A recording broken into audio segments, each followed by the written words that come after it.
Bonjour à tous et bienvenue dans Ghost Universe. Aujourd'hui, je vais vous parler d'un lieu plein de légendes et proche de chez moi, la Tour de la Molière. La Tour de la Molière est le seul vestige conservé d'un imposant château et d'un bourg médiéval érigé dès la fin du XIIe siècle, sur une colline proche du village de Muriste. Siège de la famille de la Molière, issue de fonds, château et bourg passeront par héritage et cession à de nombreux propriétaires, dont la maison de Savoie et les comtes de Gruyère. Lors des guerres de Bourgogne en 1475, la Molière fut prise par les Bernois et les Fribourgeois. Dès 1536, elle fut placée sous la protection de Fribourg qui l'acquit définitivement en 1625. Le monument servait de réseau de communication avec la tour de Gourze et celle de Saint-Tryphon. Ce réseau s'est maintenu à travers des siècles jusqu'à la fin du régime bernois en 1798.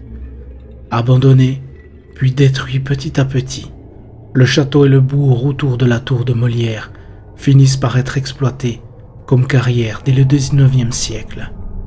Ce château abriterait une présence malfaisante, et certaines personnes parlent même de la présence du diable lui-même, car il y a maintenant une centaine d'années, des chercheurs d'or auraient été fouiller le puits de la tour à la recherche d'un prétendu trésor. Sur les 4 aventuriers qui s'y sont aventurés, un seul s'en est sorti vivant. Et il a raconté qu'il avait vu une terrifiante créature rouge avec des cornes. Pour lui, il ne faisait aucun doute que le diable lui-même vivait au fond du puits. Une autre légende raconte que durant certaines nuits, des lumières bleues seraient visibles par les fenêtres de la tour. Les gens racontent que des esprits seraient enfermés dans cette dernière. Mais il y a une autre explication qui pourrait expliquer cette légende. En effet, ces lumières pourraient venir des corps pourrissants des ennemis tués et dont on avait laissé les corps au pied de la tour. Les gaz qui en émanaient auraient pu s'embraser, ce qui pourrait expliquer le phénomène des flammes bleues.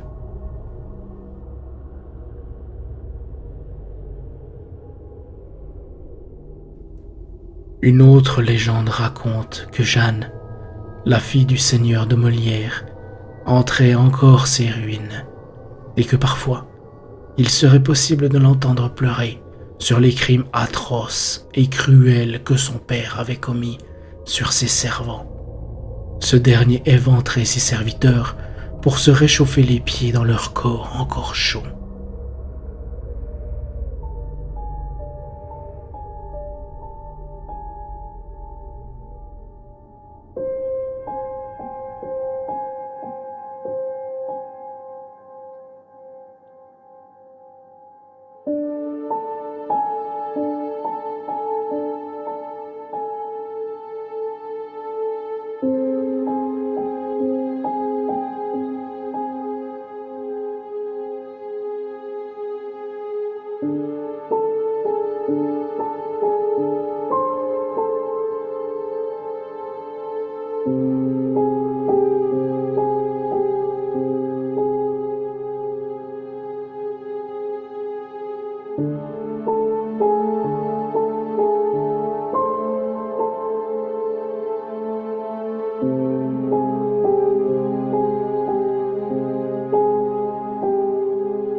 merci à tous d'avoir suivi cet épisode. J'espère qu'il vous aura plu. Si c'est le cas, merci de vous abonner, de liker la vidéo et de la partager. Quant à moi, je me retourne dans l'ombre, mais je reviendrai bientôt pour un nouvel épisode.